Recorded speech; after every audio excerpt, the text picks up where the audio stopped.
323 BCE. Babylon, the most powerful man who ever lived, controlling territory from Greece to India, collapses at a drinking party. 12 days later, he's dead. He's 32 years old. And within hours, not days, not weeks, hours, his generals are literally drawing swords over who gets which piece of his empire. I'm Mike. I'm Mark, and this is the Mike and Mark History Experience.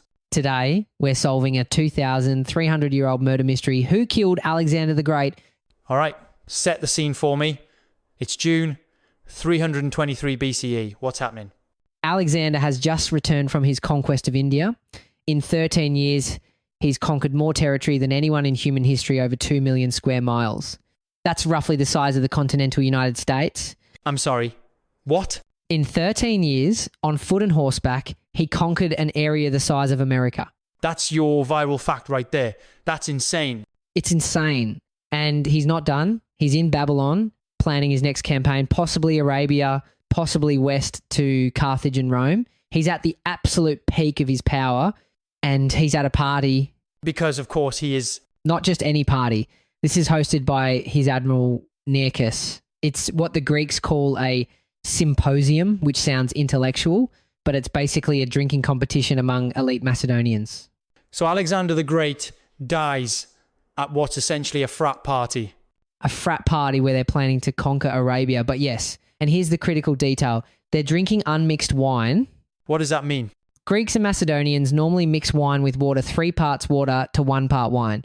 Drinking it straight was considered barbaric, but at symposia, they'd drink it unmixed as a test of masculinity. Toxic masculinity literally kills Alexander the Great. According to the royal diaries, day by day, accounts kept by Alexander's secretaries, he drinks an enormous cup of wine dedicated to Hercules and immediately feels a sharp pain, quote, as though struck by a spear through the liver. That's incredibly specific. Suspiciously specific. He's carried to his bedroom. Over the next 12 days, he deteriorates. Fever, progressive paralysis, loss of speech. On June 11th, he's dead. And we're sure about this timeline? We have multiple sources, Diodorus, Siculus, Plutarch, Arrian, all writing within 300 years of the event using eyewitness accounts. The timeline is solid. So what killed him? That's the question. We have symptoms, timeline, witnesses, motives, and suspects. Let's start with the most statistically likely scenario. Theory number 1. Alexander died of natural causes. At 32? At 32, after 13 years of constant warfare, multiple near-fatal wounds, and lifestyle choices that would make Keith Richards look health conscious. What kind of wounds? Arrow through the shoulder in Turkey, sword blow to the head in Central Asia that cracked his skull, and in India, this is the serious one, an arrow through the lung. His doctors had to cut open his rib cage to remove it while he was conscious. Oh my God. He survived, but the sources mention chronic breathing problems afterward. His body is already compromised. Now add diseases. Babylon in June is a malarial swamp. So malaria. Malaria is the most common theory. Fever, delirium, progressive weakness, all classic symptoms. But epidemiologists have also suggested typhoid fever, which fits the 12-day timeline perfectly. Slow onset, escalating symptoms, death in 2 weeks. What about West Nile virus? That's a 2003 theory from Dr. John Marr. West Nile causes ascending paralysis. You lose control of your body from the legs up. The sources describe exactly that happening to Alexander. That's creepy. Here's the creepiest part. Ancient sources report that Alexander's body didn't decompose for 6 days after death, even in Babylonian heat. Dr. Catherine Hall at the University of Otago published a paper suggesting he might have had Guillain-Barré syndrome, an autoimmune paralysis that leaves you fully conscious but completely immobile. Wait, are you saying they might have buried him alive? She's suggesting he appeared dead but was actually in a paralytic coma, conscious, aware, unable to move or speak. That's the stuff of nightmares. Right? But here's the problem with all the natural causes theories. They don't explain the acute onset. The sources are unanimous. He goes from healthy to struck by a spear in seconds. Malaria doesn't work that way. Typhoid doesn't work that way. West Nile doesn't work that way. So either the sources are wrong, or something caused the acute pain and the disease was already there waiting to finish him off. Poison. Next time on the Mike and Mark History Experience, we investigate the poison that could have killed Alexander And we meet our suspects from his own generals to his wife to Aristotle himself. This is a murder mystery 2,300 years in the making. Alexander the Great died at 32 after a drinking party in Babylon. Natural causes or something more sinister? We're investigating the oldest cold case in history. Within decades of Alexander's death, poison is the accepted explanation, not a theory accepted fact. So what poison could cause these specific symptoms? What are we looking for? Acute onset pain, 12-day survival window, progressive paralysis, fever, and it has to be available in 323 BCE. And the answer is Veratrum album, white hellebore. It grows in the mountains of Macedonia. The ancient Greeks knew it well. Theophrastus and Dioscorides both wrote about it, and the symptoms match perfectly. how does it work? It's a cardiac poison and violent emetic. In 2014, toxicologist Dr. Leo Shep published a study showing that low doses cause the exact symptom progression we see in Alexander. Acute gastrointestinal pain, vomiting, fever, then progressive cardiac failure and paralysis over 10 to 14 days. That's remarkably specific. And here's the thing about hellebore. It was used medicinally in small doses. So having it at a symposium wouldn't be unusual. It's the perfect murder weapon. Looks like natural causes. Impossible to detect in 323 BCE. Okay, so we have the weapon. Who's the killer? Let's build the case. Suspect number 1, Antipater and his sons. Who's Antipater? Alexander's regent in Macedonia running the home front while Alexander's conquering Asia. By 323 BCE, they hate each other.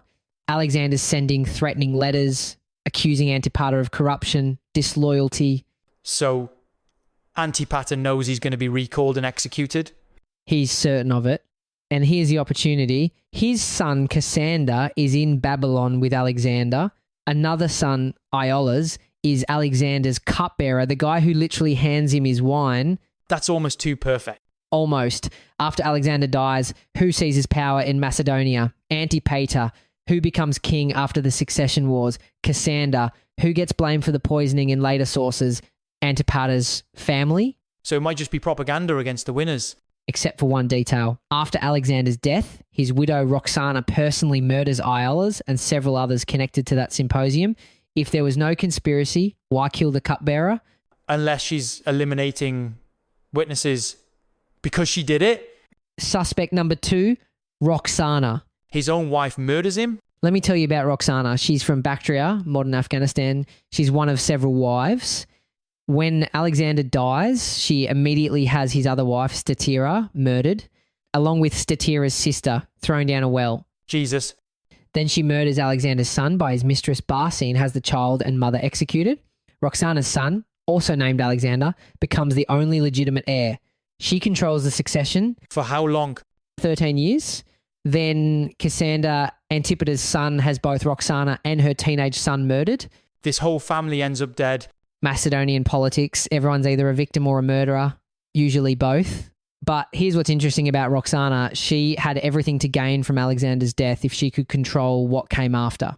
A living Alexander might divorce her, marry someone more politically useful. A dead Alexander leaves her son as the heir. Did she have access to the wine? She wasn't at the symposium. Women weren't allowed. She'd need an accomplice, like the cupbearer. Which brings us back to Antipater's family. But there's another suspect with both motive and knowledge, Aristotle. The philosopher? Alexander's teacher? By 323, they're enemies. Alexander executed Aristotle's nephew, Callisthenes, for refusing to prostrate himself Persian style before Alexander. So Aristotle has motive. And knowledge. Aristotle wrote extensively about poisons and medicinal plants. He would have known about hellebore, dosages, how to make it look like natural causes. But he's in Athens, not Babylon. Right. He'd need someone in Babylon to administer it. And after Alexander's death, Aristotle flees Athens because of anti-Macedonian riots. He dies a year later, suddenly, at 62. How does he die? The sources say natural causes. You think someone killed Aristotle to tie up loose ends? It's possible, but the last category of suspects might be the most compelling. The generals. The guys who carved up the empire.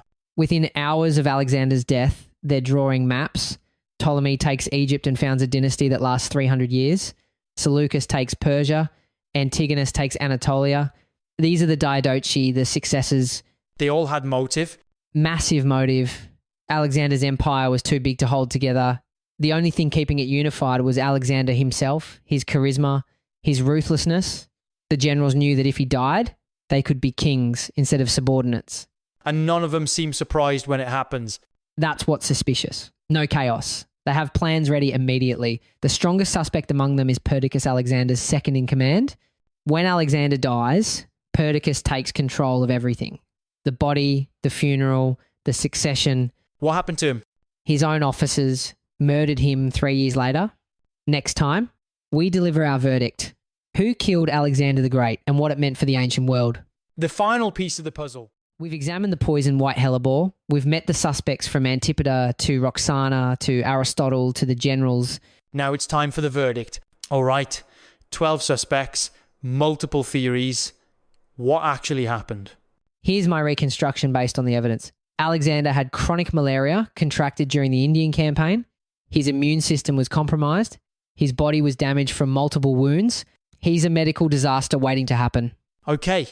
On June 3rd, someone most likely Iolaus, the cupbearer, allegedly introduces a carefully measured dose of white hellebore into Alexander's wine. Not enough to kill him immediately, but enough to cause acute gastrointestinal distress. The spear through the liver pain. Exactly. The poison triggers a cascade. His compromised immune system can't fight both the poison and the malaria. Over 12 days, the combination kills him. To any physician in 323 BCE, it looks like malaria or typhoid natural causes. Who ordered it? If this was murder, and I think it was Antipater, is the most likely culprit. Clear motive, Alexander was going to execute him. Clear opportunity, his son was the cupbearer. Access to hellebore from Macedonia. And he had the most to gain. His family dominated the succession. But you can't prove it. No, and neither could the ancients. Plutarch, writing 400 years later, mentions the poison theory but expresses skepticism. He notes that many historians of his time thought Alexander died of natural causes. The truth is, without forensic evidence, we're building a case on circumstantial evidence and motive. What about the body not decomposing? I think that's real. The combination of hellebore poisoning and possibly West Nile virus or Guillain-Barré could cause the paralysis described in the sources. I think in his final days, he may have been conscious but unable to move or communicate. So when they declared him dead, he might still have been alive, paralysed, aware, unable to signal that he could hear them planning his funeral. That's genuinely horrifying. It's the most horrifying possibility. But here's the fundamental problem. We'll never know for certain. Alexander's body was preserved in honey and gold, moved to Alexandria, displayed in a crystal sarcophagus for centuries, and eventually lost to history. No body, no autopsy, no DNA analysis. So it remains a cold case. The oldest cold case in history. But if I were prosecuting this, I'm charging Antipater with conspiracy to commit murder, Iolaus as the alleged perpetrator, with hellebore as the weapon and opportunistic malaria as the accomplice. The perfect crime, 2,300 years old. And they got away with it. They got away with it for 3 years.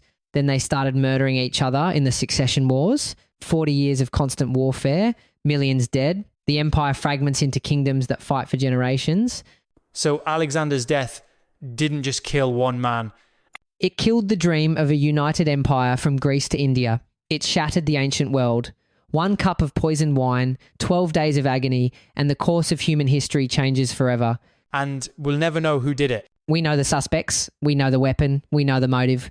What we don't have is proof, which makes it the perfect historical mystery. Just enough evidence to build a theory, not enough to close the case. This is the Mike and Mark History Experience. If you enjoyed this investigation, subscribe, rate us, review us, tell your friends who love true crime that we're doing true crime, just 2,300 years old. Next week, did Shakespeare actually write Shakespeare? Or was it Edward de Vere, Francis Bacon, or possibly Queen Elizabeth in a very elaborate conspiracy? Spoiler alert, it was Shakespeare. You know, for someone who loves mysteries, you're terrible at preserving suspense. History isn't about suspense, Mark. It's about evidence. And sometimes the evidence points to murder at a drinking party in ancient Babylon. I genuinely can't wait to see what we investigate next. Cold cases, Mark. History is full of them. For cases gone cold, you can count on Mike and Mark to crack them. Ciao. Bye.